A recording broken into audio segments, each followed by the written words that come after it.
Hello, Gerard. My name is Jay Lapoule with CompuMatter. I have been a customer of 8x8, originally the Packet 8, for probably 25 years, or very close to that. I think it has been that long. In my current, and that's under the name Jay Lapoule, as a business owner, CompuMatter, I have been a member of your services for probably the last 17 years when we first opened up. I carried over my personal into the business because I've been very satisfied with your service through the years. I have recently had phone problems that have put my phone service down for 5 full days.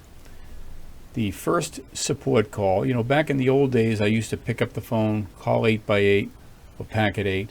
Somebody would pick up, we'd work through the problem, it would be gone. Now I end up in a foreign country, which is fine. But the language skills are so abysmal, so poor, that it is a heartfelt struggle for our employees to try to communicate the solution. And that's only half the problem. The other half of the problem is the person on the other end does not have a grasp of the problems that we're putting in front of them.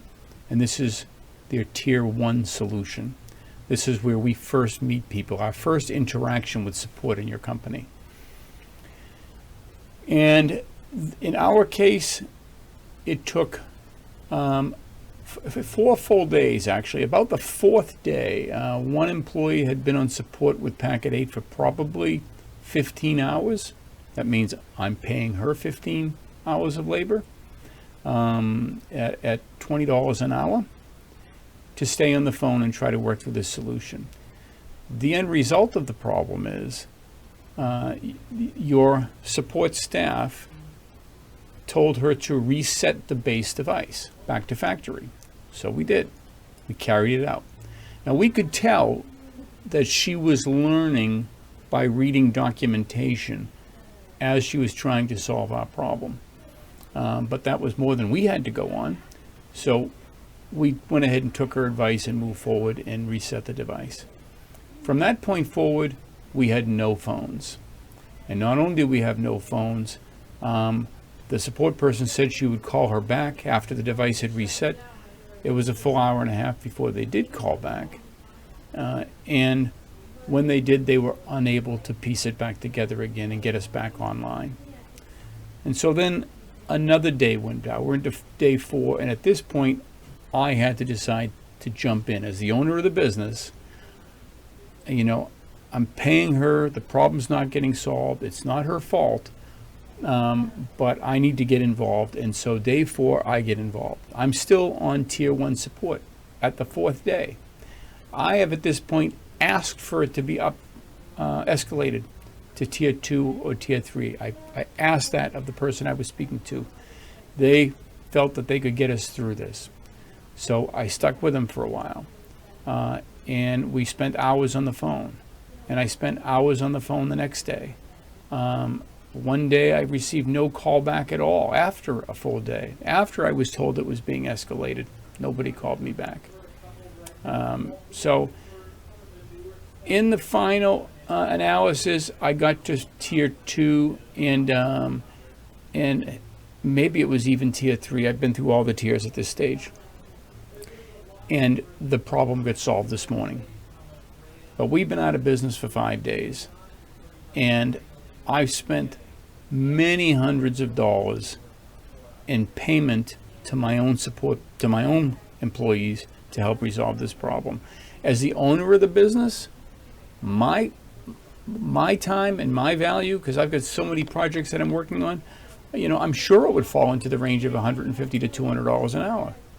And I've spent 10 hours on this easily. But the first point I would like to make is I'm 63 years old. This is the worst technical support experience that I have ever run into in all my years on the planet. And I thought QuickBooks and Intuit would take the cake because I've had some bad ones with them. Nothing even comes close to this. And if you're trying to be a company that appears to be responsive, that cares, that wants to retain your customers for 25 years in the way that you have me, this will never cut it. I guarantee you, at some point in this process, I'm looking for an alternative VoIP supplier. How could I not? And so, after all this, if as a business owner, if I did this to one of my clients, if I put them out on this level, and I knew it was my fault, and I knew I failed where I should have succeeded, I dropped the ball, it happens.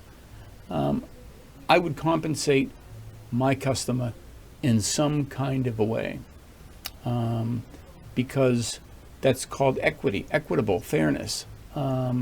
Pain, you get compensated for pain. And I'm not trying to dig into anybody's anything, but I would like to see some fairness executed in this process.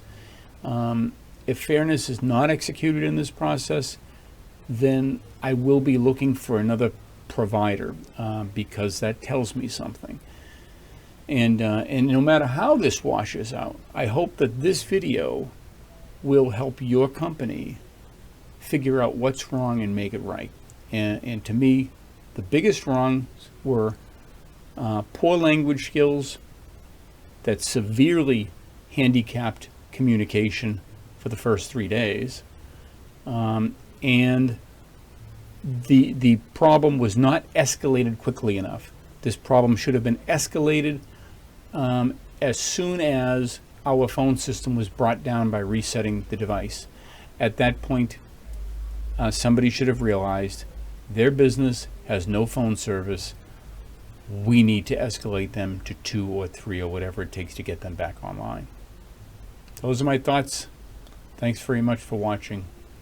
Have a great day. Bye-bye.